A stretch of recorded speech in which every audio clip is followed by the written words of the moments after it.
ہر طرح کی تعریف اللہ تعالی کے لیے ہے جس نے امت کو فریضہ صیام سے نوازا۔ میں عظیم نعمتوں اور بڑی نوازشوں پر اس پاک ذات کی حمد بیان کرتا ہوں۔ میں گواہی دیتا ہوں کہ اللہ کے علاوہ کوئی معبود نہیں، وہ اکیلا ہے، اس کا کوئی شریک نہیں۔ اس نے رمضان کے عشرۂ اواخر کو خوب فضل اور بھرپور انعام و اکرام سے مخصوص فرمایا ہے۔ میں گواہی دیتا ہوں کہ ہمارے سردار و نبی محمد اللہ کے بندہ و رسول ہیں۔ وہ ان مبارک عظیم زمانوں میں محنت و کوشش کرنے والوں میں سب سے بہتر ہیں۔ اے اللہ، اس وقت تک دائمی درود و سلام نازل فرما اپنے بندہ و رسول محمد پر، ان کی آل و اولاد اور صحابہ کرام پر، جب تک رات و دن کا سلسلہ جاری ہے۔ اما بعد، اللہ کے بندو، اللہ کا تقوی اختیار کرو۔ ارشاد ربانی ہے، اور اس دن سے ڈرو جس میں تم سب اللہ کی طرف لوٹائے جاؤ گے۔ اس دن کے لیے توشہ تیار کرو، اس کے لیے تیار کرو۔ دنیا کی زندگی تمہیں اپنی لہو و لعب، بیکار چیزوں اور زینت کے ذریعے دھوکہ میں نہ ڈال دے، اور نہ دھوکہ باز تمہیں دھوکے میں ڈال دے۔ مسلمانوں، روح کی بلندی، دل کے اطمینان اور نفس کی پاکی کا عظیم اثر اور ایسا نتیجہ ہے جسے عقل مند لوگ تب پاتے ہیں جب وہ اپنے رب کی طرف متوجہ ہوتے ہیں۔ چنانچہ اس سے قریب ہو جاؤ، اس کی خوشنودی کو پانے کے لیے اس کے احسان کے حد درجہ حریص ہو کر مواقع کو غنیمت جانو، جس کی حقیقت رسول الہدیٰ صلی اللہ علیہ وسلم نے اپنے اس قول میں بیان فرمائی ہے۔ احسان یہ ہے کہ تم اللہ کی عبادت اس طرح کرو گویا کہ تم اسے دیکھ رہے ہو، اور اگر تم اسے نہیں دیکھ رہے ہو تو وہ تمہیں دیکھ رہا ہے۔ اسے شیخین نے اپنی صحیحین میں بیان کیا ہے۔ رسول اللہ صلی اللہ علیہ وسلم اور ان کے صحابہ کرام ان کے بعد اس طریقے پر چلے۔ ان کے ہر طریقے میں احسان تھا، ان کے لیے ہر چیز کے کرنے اور ہر چیز کے چھوڑنے میں اللہ تعالی کا خوف، اس کی طرف کمال توجہ، صدق توکل تھا۔ یہ چیز ظاہر و واضح ہو کر اس وقت نمایاں ہوتی ہے جب خیر کے موسم آتے ہیں، اللہ کے ایام سایہ فگن ہوتے ہیں، اور جب مبارک و بہتر زمانے آتے ہیں۔ ان موسموں میں مرتبہ کے اعتبار سے سب سے زیادہ بلند اور ذکر کے اعتبار سے سب سے معزز اس مہینے کا آخری عشرہ ہے۔ وہ اللہ کے مبارک ایام میں سے ہے۔ اللہ تعالی نے اس کے ذریعے اپنے بندوں پر احسان فرمایا ہے تاکہ وہ نیکیوں میں سبقت کریں، تاکہ باقی رہنے والی نیکیوں کے سلسلے میں ان کا مقابلہ عظیم ہو جائے، تاکہ اللہ کے حق میں جو انہوں نے کوتاہی کی ہے اس کا استدراک کریں، چنانچہ ان کا بہتر انجام اور نتیجہ ہو۔ اللہ کے نبی صلی اللہ علیہ وسلم کی زندگی میں اس عشرہ مبارکہ کا عظیم مقام اور بلند مرتبہ تھا، اسی لیے آپ صلی اللہ علیہ وسلم اس میں اتنی محنت کرتے تھے جتنی دوسرے دنوں میں نہیں کرتے تھے، جیسا کہ صحیح مسلم اور جامع ترمذی میں عائشہ رضی اللہ عنہا کی روایت آئی ہے۔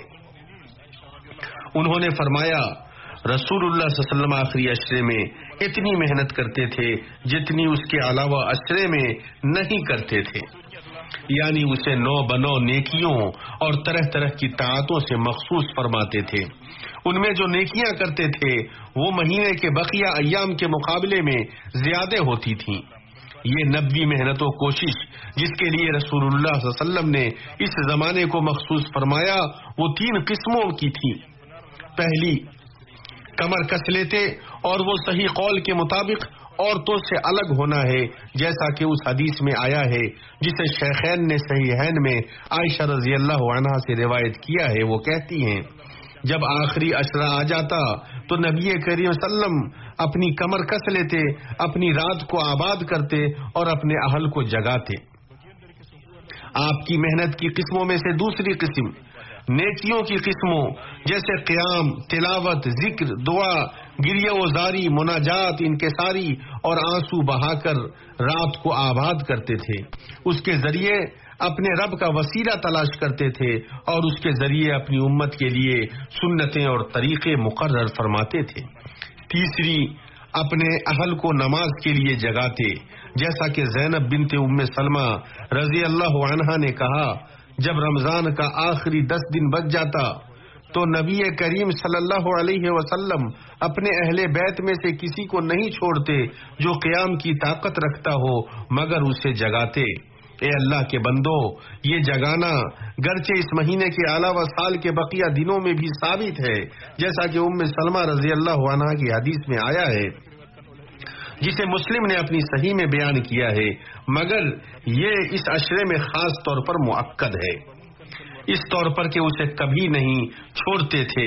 اس کے برخلاف جہاں تک اس عشرے کے علاوہ میں جگانے کی بات ہے تو کبھی اسے کرتے تھے اور کبھی چھوڑتے تھے۔ اللہ کے بندو، یہ نبوی تربیت کی قسموں میں سے ایک قسم ہے۔ کتنا عظیم ترین اور مضبوط ترین یہ منہج ہے، اس کے نشانات کتنے خوبصورت ہیں، اس کا انجام کس قدر حسین ہے۔ اسی لیے سلف صالح رضوان اللہ علیہم اجمعین کا طریقہ تھا کہ وہ اس بات کے حد درجہ حریص ہوتے تھے کہ جو ان کے زیر سرپرستی ہیں جیسے اہل، بچے، انہیں ان عظیم مبارک راتوں میں خیر میں ان کا حصہ ملے۔ اسی طرح عبادت کی جن چیزوں کا نبی کریم صلی اللہ علیہ وسلم اس عشرے میں خیال رکھتے تھے ان میں مسجد میں اعتکاف ہے، جیسا کہ اس حدیث میں آیا ہے جسے بخاری و مسلم نے اپنی صحیح میں عائشہ رضی اللہ عنہا سے روایت کیا ہے، نبی صلی اللہ علیہ وسلم رمضان کے مہینے کے آخری عشرے میں اعتکاف کرتے رہے یہاں تک کہ انہیں موت آ گئی۔ اس کے بعد آپ کی بیویوں نے بھی اعتکاف کیا۔ جب رمضان میں اعتکاف چھوٹ جاتا تو نبی کریم صلی اللہ علیہ وسلم اس کی قضا کرتے، جیسا کہ صحیحین میں عائشہ رضی اللہ عنہا کی روایت ہے کہ آپ صلی اللہ علیہ وسلم نے 1 سال اعتکاف چھوڑ دیا تو اسے شوال میں قضا کیا۔ اس میں کوئی شک نہیں کہ اس عبادت پر نبوی پابندی اس کے مقصود کو جاننے پر ابھارتی ہے۔ یہ وہ مقصود ہے جس کی وضاحت امام ابن القیم رحمہ اللہ نے اپنے قول میں فرمائی ہے۔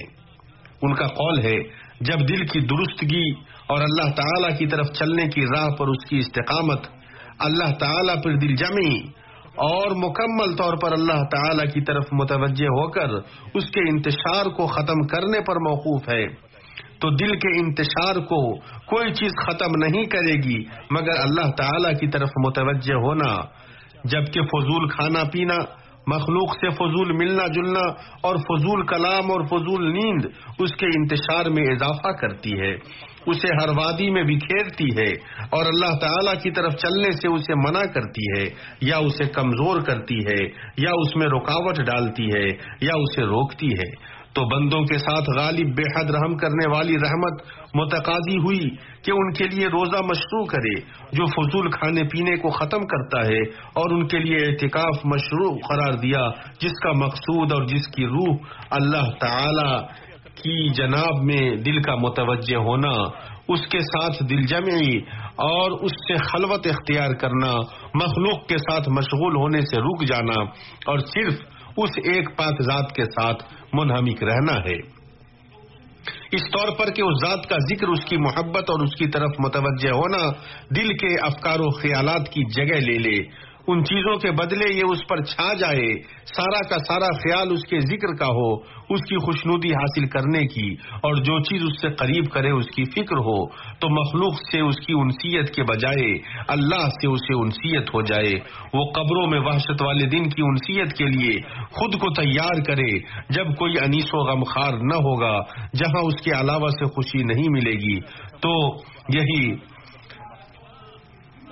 تو یہی اعتکاف کا مقصود اعظم ہے۔ ابن القیم رحمہ اللہ کا کلام ختم ہوا۔ اے اللہ کے بندو، اعتکاف کے اس مقصود اور جہاں تک بہت سارے معتکفین کی حالتیں پہنچ گئی ہیں ان کے مابین کتنی دوری ہے۔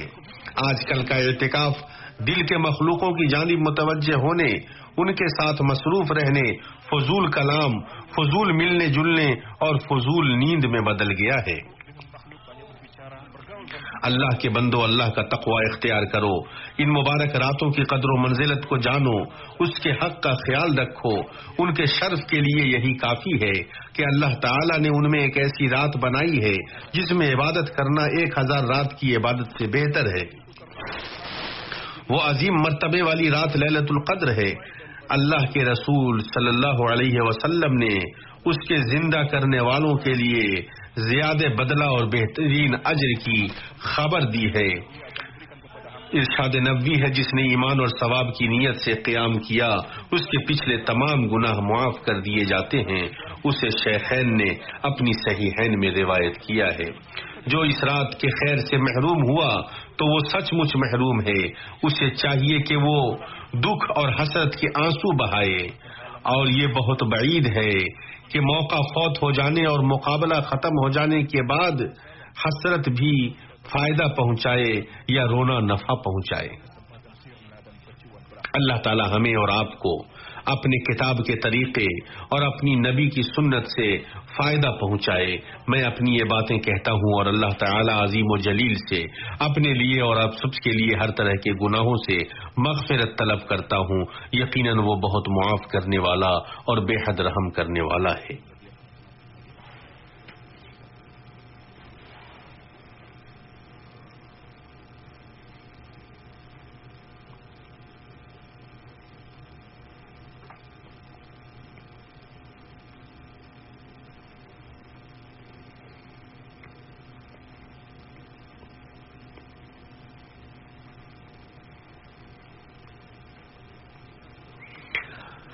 ہر طرح کی تعریف اللہ تعالی کے لیے ہے۔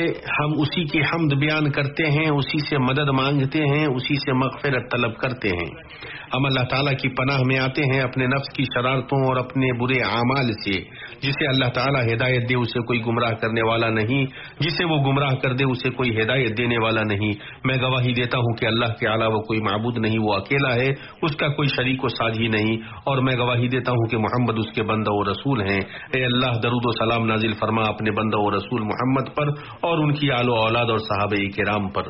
اما بعد، اے اللہ کے بندو، لوگوں میں سب سے زیادہ خوشبخت اور ہدایت یاب عقل والے ہیں جو اپنے صیام و قیام، اعتکاف اور تمام حالتوں میں اس نبوی طریقے کو لازم پکڑتے ہیں جو آپ صلی اللہ علیہ وسلم سے صحیح سنت میں ثابت ہے۔ اللہ تعالیٰ نے اپنے بندوں کو جس کے لینے کا حکم دیا ہے، ارشاد ربانی ہے، اور تمہیں جو کچھ رسول دے لے لو اور جس سے روکے رک جاؤ۔ نیز فرمایا، یقیناً تمہارے لیے رسول اللہ میں عمدہ نمونہ ہے ہر اس شخص کے لیے جو اللہ تعالیٰ کی اور قیامت کے دن کی توقع رکھتا ہے اور بکثرت اللہ تعالیٰ کی یاد کرتا ہے۔ اللہ کے رسول صلی اللہ علیہ وسلم رمضان کے آخری عشرے میں اعتکاف کرتے تھے، جیسا کہ حافظ ابن رجب رحمہ اللہ نے فرمایا ہے۔ اپنی مصروفیتوں کو روک کر، خالی دل ہو کر، اپنے رب کی سرگوشی، ذکر اور دعا کے لیے کنارہ کش ہو کر اعتکاف کرتے تھے، چٹائی گھیر لیتے تھے، لوگوں سے الگ ہو کر اس میں تنہائی اختیار کرتے، ان سے ملنا جلنا چھوڑ دیتے، ان کے ساتھ مصروف نہ ہوتے۔ اسی لیے امام احمد کا موقف یہ ہے کہ معتکف کے لیے لوگوں سے ملنا جلنا، یہاں تک کہ علم سکھانے اور قرآن پڑھانے کے لیے بھی اچھا نہیں ہے، بلکہ اس کے لیے افضل یہ ہے کہ تنہائی اختیار کرے، اپنے رب کی سرگوشی، ذکر اور دعا کے لیے خلوت اختیار کرے۔ اس امت کے لیے مشروع تنہائی مسجدوں میں اعتکاف ہے، خصوصاً رمضان کے مہینے میں اور بطور خاص اس کے آخری عشرے میں، جیسا کہ نبی کریم صلی اللہ علیہ وسلم اسے کرتے تھے۔ اعتکاف کرنے والا اللہ کی بندگی اور ذکر کے لیے اپنے نفس کو روک کر رکھتا ہے، اپنے نفس سے ان تمام چیزوں کو الگ کر لیتا ہے جو اسے مصروف کرے، اور اپنے قلب اور قالب کے ذریعے اپنے رب کی طرف اور ان چیزوں کی طرف متوجہ ہو جاتا ہے جو اسے اللہ تعالیٰ سے قریب کریں، اسے اللہ کے علاوہ اور ان چیزوں کے علاوہ جو اللہ سے راضی کریں کسی اور چیز کی فکر نہیں ہوتی۔ تو اعتکاف کا معنی اور اس کی حقیقت خالق کی عبادت میں منہمک ہونے کے لیے مخلوق سے تعلقات منقطع کر لینا ہے۔ جس قدر اللہ کی معرفت، اس کی محبت اور اس سے انسیت مضبوط ہوگی، یہ چیزیں ایسے شخص کو ہر حال میں مکمل طور پر اللہ کی طرف الگ تھلگ ہونا عطا کریں گی۔ آپ رحمہ اللہ کا کلام ختم ہوا۔ اللہ کے بندو، اللہ کا تقوی اختیار کرو اور ان عظیم مبارک راتوں میں نیکیوں میں سبقت کرنے میں لگ جاؤ۔ تم آسمان و زمین کے پیدا کرنے والے کی خوشنودی اور مغفرت پالوگے۔ اللہ تعالی نے تمہیں خاتم النبیین پر صلاۃ و سلام بھیجنے کا حکم فرمایا ہے۔ اللہ تعالی نے فرمایا، اللہ تعالیٰ اور اس کے فرشتے نبی پر درود بھیجتے ہیں۔ اے وہ لوگوں جو ایمان لائے ہو، درود بھیجو اور سلامتی بھیجو نبی پر۔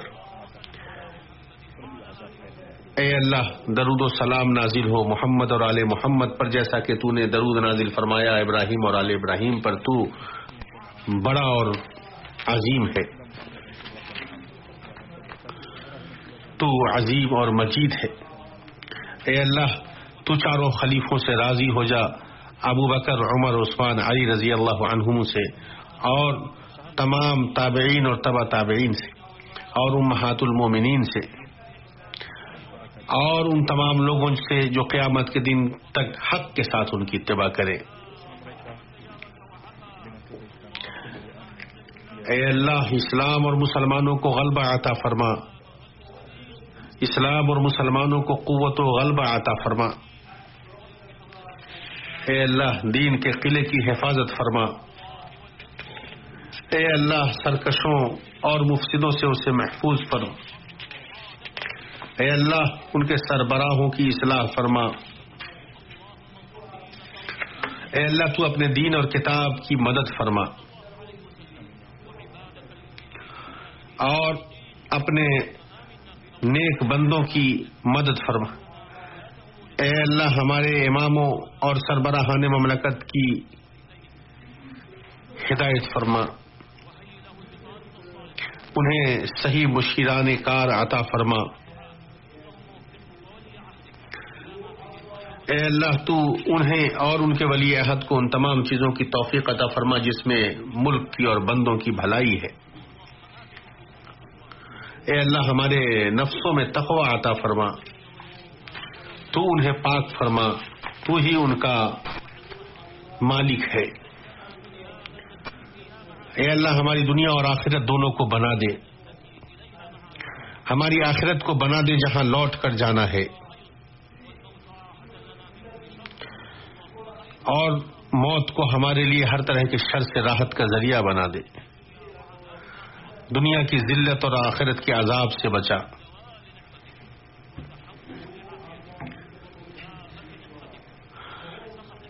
اے اللہ، تو اپنے عذاب اور آزمائشوں سے محفوظ فرما۔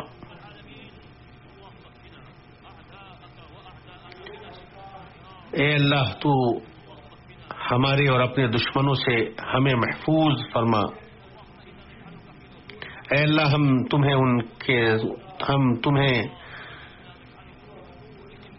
ہم انہیں تیرے سامنے کرتے ہیں، اے اللہ، ہم انہیں تیرے سامنے کرتے ہیں، ان کے شروں سے پناہ مانگتے ہیں۔ اے اللہ، ہمارے فوجیوں کے لیے عزت و غلبہ مقدر فرما دے۔ اے اللہ، ان کی غالب مدد فرما۔ اے اللہ، انہیں زبردست فتح عطا فرما۔ اے اللہ، اپنے دین کی مدد فرما، اور ان کے ذریعے تو اپنے کلمے کو بلند فرما۔ اے اللہ، ان میں جو شہید ہوئے ہیں ان کو صحیح اجر دے، شہادت کا اجر انہیں عطا فرما، ان کے زخمیوں کو شفا یاب فرما دے۔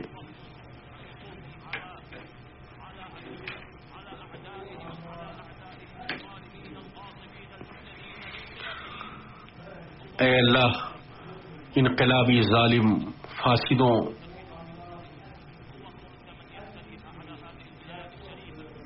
کو تو سبق سکھا دے۔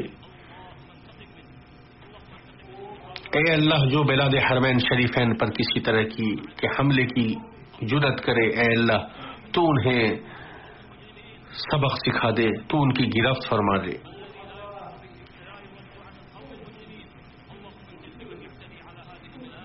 اے اللہ، جو اس ملک کے اوپر جارحیت کرنا چاہے، اے اللہ، تو اس کی سخت گرفت فرما۔ اے اللہ، ہم تجھ سے بھلائیوں کے کرنے مساکین کی محبت کی دعا کرتے ہیں، اے اللہ اگر کوئی فتنہ آئے تو ہمیں بغیر فتنوں میں مبتلا ہوئے تو اٹھا لے، اے اللہ ہمارے مریضوں کی شفایابی عطا فرما، اے اللہ ہمارے ایسے اعمال کی توفیق عطا فرما جو نیک ہوں، اے اللہ ہمارے صیام و قیام کو قبول فرما، نیک اعمال کو قبول فرما، تو جواد و کریم ہے، اے اللہ ہمیں دنیا میں بھی بھلائی عطا فرما، آخرت میں بھی بھلائی عطا فرما اور جہنم کے عذاب سے بتا۔ اے اللہ درود و سلام نازل ہو تیرے بندہ و رسول محمد پر اور تمام صحابہ کرام پر، اور ہر طرح کی تعریف رب العالمین کے لیے ہے۔